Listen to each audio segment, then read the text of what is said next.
What's up, Facebook? It's Justin Weeder here, the Covert Closer, and it's Foundation Friday. So I've got a very foundational set of skills for you today.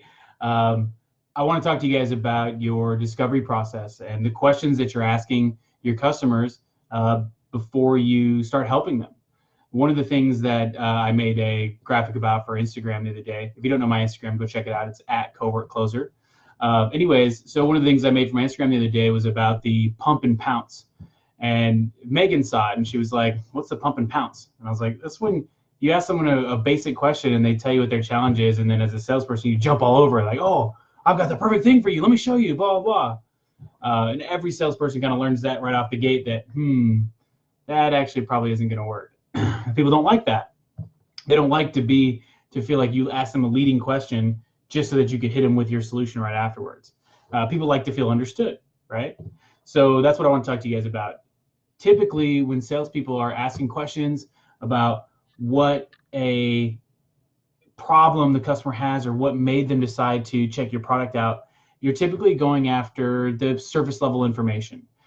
So I like to use cars as an example. I got a lot of car salesmen on my feed, so I sell cars. Shout out to you. I know you got a tough job. But so you ask somebody, well, what brought you out to the lot today, right? Or what made you decide to stop in? Or what are you looking for? What kind of car do you like? Or whatever you ask them, right? Usually starts with what, right? So you ask them what, and they tell you, "Oh, I'm looking for an SUV. I'm looking for an SUV with a third row seat." All right, cool. At that point, most salespeople will pump and pounce. Most salespeople will say, "Oh, okay, great. Let me go through and show you all the SUVs I have with a third row seat." Right? And they start showing them, the customer's like, "All right, cool. Maybe we'll take it for a test drive, maybe not." Nobody's really in control of the sale at that point. Instead, what I'm suggesting is when you ask a what question, do your best to follow it up with two more types of questions. Follow it up with a why question. Okay, well, why is that? So you're looking for using the third row seat SUV example. I'm sorry, guys. I'm getting kind of distracted by my camera focusing and not focusing. Sorry about that. Anyway, so you ask them why. Why do you need that? Well, our family's growing. Cool. That's really good. That's really good information for you. That's going to help you help them decide if an SUV with a third row seat really is the best thing. Okay. And then the third question is a how question. Okay. So then going on that same line of questioning, you're going to dig a little bit deeper. Like, okay, cool. How else has having that, fifth or sixth child or whatever it is, how else has that affected your family, right? Or how has that might have affected your finances, or how has that affected the budget for this vehicle, or how is all that matters, okay? So you're asking open-ended questions. We've all been told, every salesperson alive has been told, ask open-ended questions by their, well-intentioned sales manager, right? Larry, the well-intentioned sales manager. So Larry has told every single direct report he has, ask open-ended questions, who, what, where, when, why, how. But never in any kind of order that makes sense, or never in any kind of explanation. At least for me, it was never explained to me, hey, this is why. The reason why is that people's ideas and people's beliefs and the way people come to decisions, you guys, it's an onion, okay? And if you just ask a surface level question, you're just going to get a surface level answer, and that's not really going to allow you to help the person. That's not going to allow you to actually diagnose their problem. See, when you diagnose someone's problem, kind of like a doctor, right? They feel more confident in the solution that you ultimately suggest.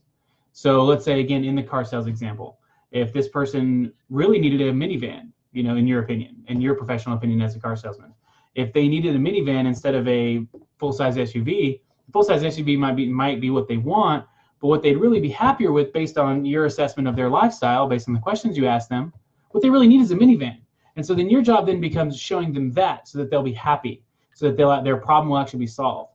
Because either one or two things will happen. They'll know that whatever you're selling doesn't solve their problem, or number two, worse, they're going to go somewhere else and they're going to find a better salesperson, and that salesperson is going to solve their problem, and that salesperson is going to earn the deal, and that salesperson is going to be the reason why your customer ghosted you.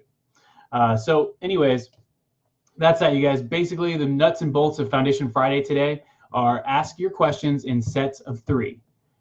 What is it? Why does it matter? And how does that affect you? Okay, what is it? Why does that matter? How does that affect you? That's the general idea. When you do that, you're going to close sales easier because you're going to be actually finding out the real reason why people are looking to make a change. Because as salespeople, according to Keenan, that's all we're ever really selling is change. All right, guys. So tell me what you think about that. Has anybody used anything similar? Have you ever heard of anything like that before? You know, tell me what you think in the comments. If you know somebody that could benefit from advice like this, tag them in the comments, share with them, tag them when you share it. You know, hell, share it for the fun of it. Share it just to help me out. That'd be sweet.